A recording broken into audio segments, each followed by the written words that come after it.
Présentation de l'ouvrage de Philippe et Nancy de Corvée, Vivre un amour qui dure. Ouvrage de 155 pages de 2004, éditeur Ligue pour la lecture de la Bible.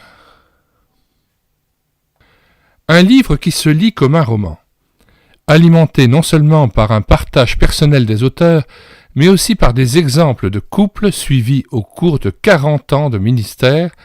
Il est un encouragement pour tous les couples. Nancy de Corvée utilise un style percutant qui donne un souffle vivant au contenu. Son mari, Philippe, se charge de l'approche biblique des différents sujets abordés. Romantique parfois, pointu et sociologique à d'autres moments, théologique enfin. C'est dire s'il est complet. Nous mettons dans les commentaires de cette vidéo le lien de téléchargement gratuit de cet ouvrage, qui est épuisé et non réédité. Il reste un exemplaire à vendre à la Maison de la Bible de Belfort.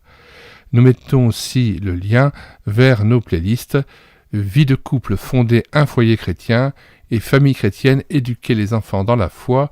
Chaque ouvrage présenté peut être gratuitement téléchargé sur le site internet médiathèquechrétienne.fr, site que nous avons bâti en synergie avec cette chaîne YouTube à l'écouter sa parole, afin d'assurer la réédition numérique gratuite des ouvrages chrétiens épuisés et non réédités. Donc, le lien de téléchargement de cet ouvrage se trouve dans la description de cette vidéo. Nous lisons maintenant la préface de cet ouvrage. Philippe et Nancy de Corvée nous demandent de préfacer leur livre. Nous le faisons avec grande joie. Nous avons ainsi l'occasion de dire notre infinie reconnaissance au Seigneur pour l'aventure passionnante dans laquelle il nous a entraînés avec nos amis Philippe et Nancy. En avril 1967, nous étions 115 pasteurs évangélistes et laïcs rassemblés à la Ligue pour la lecture de la Bible en Suisse pour une conférence sur l'évangélisation. Durant les 4 jours de ce congrès, Philippe de Corvée nous a adressé un appel qui a eu des conséquences incalculables sur notre propre ministère. Joignez-vous à nous pour évangéliser les jeunes. Nous avons un mas dans la Drôme, à Poète-Laval, et nous y organisons des camps chaque été. Le Seigneur bénit ce travail.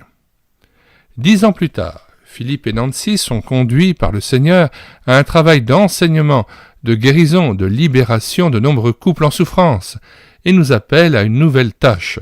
Nous commençons avec eux l'aventure des camps familles, et elle dure toujours. Lorsque nous mettons une graine en terre, nous avons dans la main quelque chose de petit, très différent de la plante qui jaillira du sol.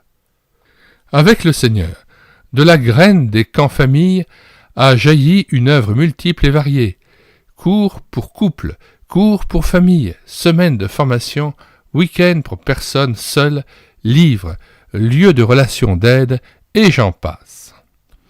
Dieu avait demandé à Philippe et Nancy de semer une graine. Devant nous se déploie un grand arbre. Ce livre forme une des branches du sommet.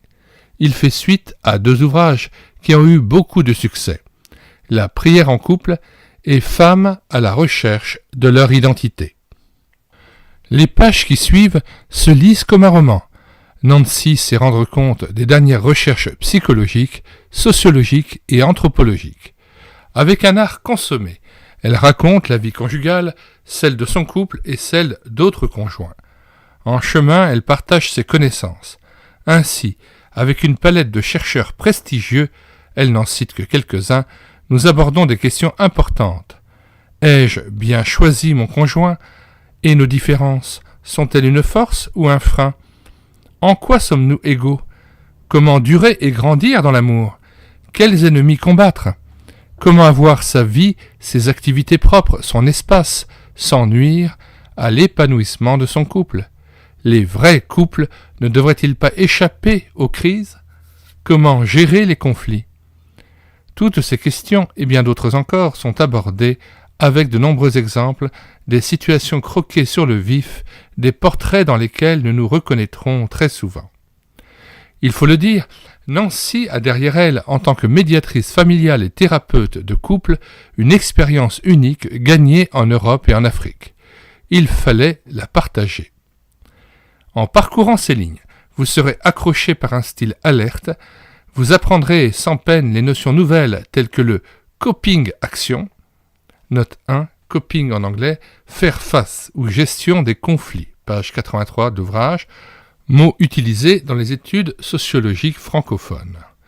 Le coping relationnel, etc. Dans l'avant-dernier chapitre consacré à la sexualité, vous découvrirez avec étonnement ce qu'est la guerre des genres. Nous n'en dirons pas plus.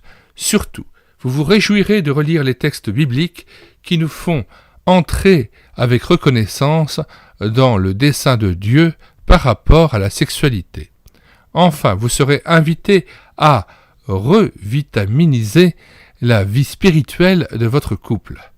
Un peu provocatrice, elle le dit, Nancy propose d'injecter dans la vie de prière des vitamines auxquelles bien des chrétiens n'auraient pas pensé en vue de grandir en couple dans une vie de foi au ras des pâquerettes. Nous vous laissons découvrir ce dernier chapitre qui n'est de loin pas le moins passionnant de ce livre. Né au cœur d'une longue pratique, ce livre invite aussi chaque conjoint et chaque couple à poursuivre sa réflexion personnelle et sa prière au travers des questions qui clôturent chaque chapitre. Nous vous invitons donc à une bonne lecture, mais aussi à un approfondissement de votre amour conjugal.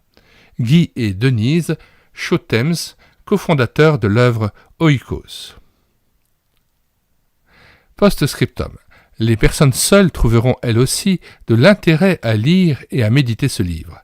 D'une part, au travers d'une réflexion sur les couples, elles découvriront des clés pour comprendre notre époque. D'autre part, il se pourrait que des solobataires, note 2, solobataire, cette expression créée par les sociologues, désigne les veufs et les veuves, les divorcés ES ou EES, les séparés ES et EES, les célibataires. D'autre part donc, il se pourrait que des solobataires trouvent là un chemin pour préparer une vie conjugale réussie et épanouie. Avant de nous quitter, nous vous invitons à vous rendre donc sur le site internet médiathèquechrétienne.fr pour faire votre miel des 1200 ouvrages que nous avons déjà numérisés et mis à votre disposition gratuitement. La lecture, disait l'apôtre Paul à Timothée, était une invitation pressante qu'il lui faisait afin de pouvoir progresser spirituellement. Eh bien, j'ai pris l'initiative de renumériser des ouvrages épuisés et non réédités afin de pouvoir nourrir la vie intérieure de tout un chacun, et nous espérons que cela portera du fruit. Veuillez nous soutenir aussi dans la prière par rapport à cette œuvre du Seigneur. Nous mettons aussi dans les commentaires de cette vidéo les liens de téléchargement des autres ouvrages de Nancy et Philippe de Corvée. Parmi, bien sûr, ceux qui ne sont plus à vendre en librairie ou auprès des éditeurs, mais qui sont épuisés et non réédités. Nous vous disons au revoir et à bientôt.